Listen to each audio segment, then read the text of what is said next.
Hi, I'm Bob Rue. A letter from my daughter Heather got the attention of the producers of a popular and well-known TV show. Letters to Heather was written by Bob Rue, my father, and serves as a testament to our relationship, not only as parent and child, but also as great friends. It is a book that, up till now, has only been shared with family and friends, and the response has been wonderful. Maybe, just maybe, someday, others will enjoy it as well.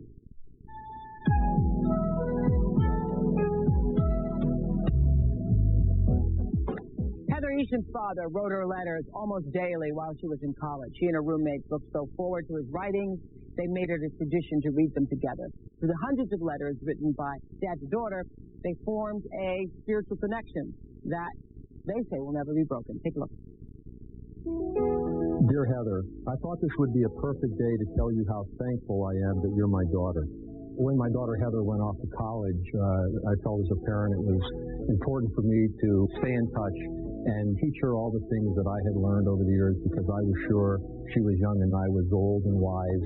At that same time, I was learning to type because I was afraid I was going to be computer illiterate if I didn't learn. It's interesting to me that something that started out as practice with a purpose led into me giving my daughter such insights into myself. I'm proud that you're attractive and bright, but I'm much more proud that you're caring. My father had not lived with me. My parents were divorced when I was younger. We had the type of relationship we'd see each other once or twice a week on the weekends. We'd go to dinners, lunches. I knew him as a dad and someone that we could pal around and joke around with. But as I started receiving these letters, I started to see another side of my father, something that was deeper, something that may have been hidden to other people. The letters allowed me to connect with her in a way that I couldn't otherwise because she didn't live with me. When my father's letters started coming, they were maybe once a week, go to twice a week. Eventually, they started building up a rapid pace of 3 or 4 times a week. And it lasted through all my 4 years of college. I've been a businessman for 25 years, but there was always the humorous side to me. I didn't reveal it to everybody, but it was very easy to reveal it to my daughter. And the more I did it, the more I enjoyed it. For showing us your apartment just a ploy to hide the fact that you moved into a frat house. Some of the letters I received were light and humorous and full of my father's unique sense of wit. If you do plan on maintaining contact with your lonely father, please call me at any hour of the day. Others were full of advice. It was written in a way that I read it and I interpreted it, and in the back of my mind it was always there, so I took it with me. Throughout all the letters, I always knew that there would be an underlying support and encouragement. One thing stands out head and shoulders above the rest. That's you. From me to you, kiddo, you're the best. I love you. Often it was very one-sided, hundreds of letters from me and a couple coming back, but that was okay. I certainly got to know a lot more about her just based on how she told me she reacted to them. We'd often talk about them afterwards. It really brought us together as a father and daughter. The letters to me opened up doors to my father's spirit, or windows to a soul that I probably would never have seen before. By him writing to me and being able to express things through words, I think I really got to see a side of him that was just wonderful and different, and started seeing the different layers and facets of his personality. And through the letters, he became more than just a father, he became a friend. I'm proud of you. I've told you that 100 times. What I am just as thankful for is that you are my friend. My daughter and I have a very special spiritual connection. I suspect there would have been a decent degree of it, but without question, the degree that it is can be traced back to the letters. When you're surrounded with so much love and support and encouragement, it really gives you a confidence to reach a higher level and to let your spirit soar. And if you're going to fall, somebody's going to be there to catch you. And I want to be able to give that to my child and make them able to make their own choices and take their own chances. Heather's dad put all the letters to his daughter in this book called Letters to Heather. Thanks. We'll be right back. Letters to Heather.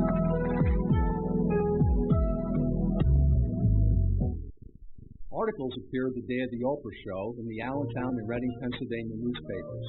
That evening, local TV stations in Reading and Knoxville, Tennessee did stories in the book, and Heather and my appearance in the Oprah show. One man from Coomer Township is publicly remembering his spirit.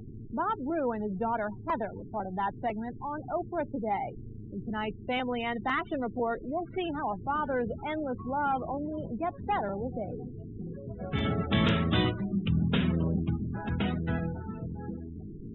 out to be hundreds and hundreds and hundreds.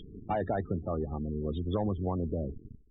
These days, Bob Rue of Coomer Township writes letters to his daughter by email. But back in 1988, he kept in touch the old-fashioned way with a typewriter. So I decided I'll practice typing by sending letters to Heather. Last year, about 80 or so of his letters to Heather became a full-fledged book. There's some words of wisdom to his only child while she was away at college. These tend to be funny. Yeah, how's Moneybag doing today? One of his favorite notes, called The Journey, is on the book's back cover. It's about a 7-month period spent away from his little girl. And this is just about her going on this trip, and I wanted to be along, and I told her that my spirit was under the spare tire, so take care of my spirit. Today, Rue's daughter lives far away in Tennessee, but his relationship with Heather still stays strong across the miles. It was one letter a day, and it was one letter a day for a long time, and once I got comfortable typing, we just kept going with the letters. And Now, Rue's daughter, Heather, is soon expecting a baby. He says a future Letters to Grandpa book would make a great sequel. A Knoxville woman's story is so inspiring. It caught the eye of the Oprah Show. Now, you may have seen Heather Esham and her dad on today's Remembering Your Spirit segment. They talked about their book, Letters to Heather, a tribute to how the simple act of writing a letter can touch and change lives. Dear Heather, I thought this would be a perfect day to tell you how thankful I am that you're my daughter. She is probably one of the only daughters who went to college with her dad, at least in the written sense of the word. Dear Heather, welcome back. How's your stomach, head, neck, attitude, suntan, etc.? The letters are all written by Heather Esham's father, Bob Rue. They date back to 1988, when his only daughter went off to Indiana University of Pennsylvania. One of his sayings before I went to college my freshman year was, I want you to get your nose bloody but not broken. And basically just saying, I'm always going to be here for you, but go out there and do some different things and really learn from this experience. Light-haired dogs and cats love dark-colored clothes.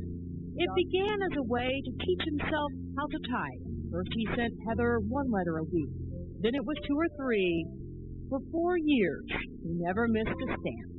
In today's society, everything is so busy and fast-paced, and it is emails and voicemails. And just that actual feeling of walking up to the mailbox and pulling out the letters, everyone loves to get a personal touch. In the letters, there's a little humor, some advice, and a lot of encouragement. I said my piece about grades. Last semester is behind you. Let's move forward. Just over a year ago, Bob came up with the idea to publish all those letters his daughter had saved, and to keep it a secret. And here I pulled out the book, which of course has my high school graduation picture on the front of it, and I just started crying. I mean, here he's gone and published it without me knowing, and I couldn't even turn the pages really and look at it. It was just a very emotional day. College lasted only a few years. The letters from Dad, forever. He is a mentor. He's a father. He's a friend. He's just a special person. It's a wonderful quality you have and something that will serve you well in life. From me to you, kiddo, you're the best. What a great dad and a great gal. Bob Rue printed just about 150 copies of the book, but after the Oprah Show and today's story, they may have to run off a few more. They're still working on the price.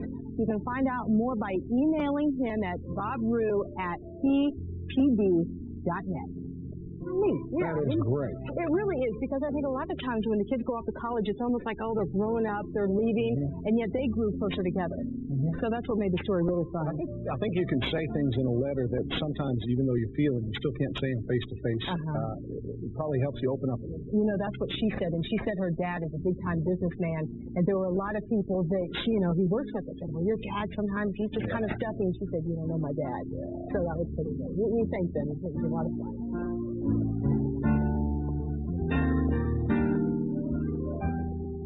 The response to the appearance on Oprah, the newscasts, and the newspaper articles has been very rewarding. This publicity and Oprah's website has generated lots of emails from all over the United States and Canada. A book signing has also been scheduled at Borders Books in Reading. The book, Letters to Heather, and the CDs, The Other Side of Me and After the Moon, are available from Rue Music and Publishing and selected book and record stores. Here's how to get more information.